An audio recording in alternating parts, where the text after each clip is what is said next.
Hi welcome to trend TV. Telangana assembly ఎన్నికల్లో పరాజయం పాలైన బీఆర్ఎస్ లో అసంతృప్తులు పెరిగిపోతున్నాయి. పలువురు నేతలు పార్టీ వీడటానికి సిద్ధమవుతున్నారు.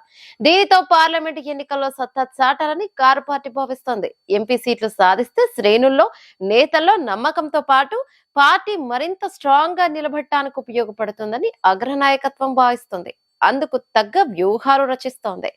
పార్లమెంట్ ఎన్నికలకు తక్కువ సమయం మాత్రమే మిగిలిన నేపథ్యంలో మాజీ మంత్రులు కేటీఆర్, హరీష్ రావులు ఎంపీ నియోజకవర్గాలపై సమీక్ష నిర్వహిస్తున్నారు. తాజాగా చేవెళ్ల పార్లమెంట్ నియోజకవర్గ ముఖ్య నేతలతో సమావేశం నిర్వహించారు. ఈ భేటీలో మాజీ మంత్రి ఎమ్మెల్సీ పట్నం మహేందర్ రెడ్డి, మాజీ ఎమ్మెల్యే రోహిత్ రెడ్డి మధ్య వర్గ విభేదాలు బయటపడ్డాయి. తెలంగాణ భవన్ లో మహేందర్ రెడ్డి ప్రసంగిస్తున్న సమయంలో రోహిత్ రెడ్డి వర్గీయులు నినాదాలు చేయడంతో అక్కడ ఉద్రిక్తత నెలకొంది. దీంతో ఎమ్మెల్సీ మహేందర్ రెడ్డి, మాజీ ఎమ్మెల్యే రోహిత్ రెడ్డి మధ్య వాగ్వాదం చోటు చేసుకుంది. ఇరు వర్గాల నినాదాలతో వాతావరణం వేడెక్కింది.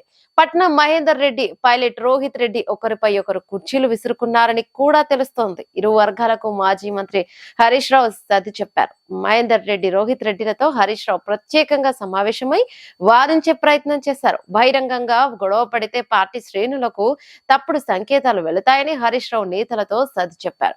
వాస్తవానికి పైలట్ కి పట్నం కి మధ్య ఎప్పటి నుంచో వర్గ విభేదాలున్నాయి.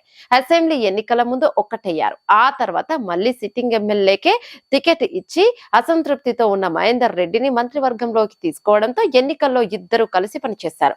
కానీ అసెంబ్లీ ఎన్నికల్లో బీఆర్ఎస్ ఓటమి, రోహిత్ రెడ్డి కూడా ఓడిపోవడంతో ఇరు వర్గాల మధ్య వర్గ విభేదాలు మరోసారి పెరిగాయి. ఎన్నికల్లో పట్నం వల్లే పార్టీ ఓడిపోయిందని రోహిత్ వర్గం చెబుతుండగా, మహేందర్ రెడ్డికి టికెట్ ఇస్తే గెలిచి ఉండేదని ఆయన వర్గం అభిప్రాయపడింది.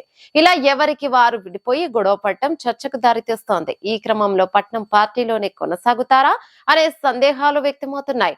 ఎన్నికల నాటికి పట్టణం కారు దిగవచ్చనే వార్తలు వస్తున్నాయి. మరి పట్నం ఎలాంటి నిర్ణయం తీసుకుంటారో చూడాలి. ఈ వీడియో మీకు నచ్చినట్టయితే లైక్ చేయండి, షేర్ చేయండి, కమెంట్ చేయండి, సబ్స్క్రైబ్ చేయండి.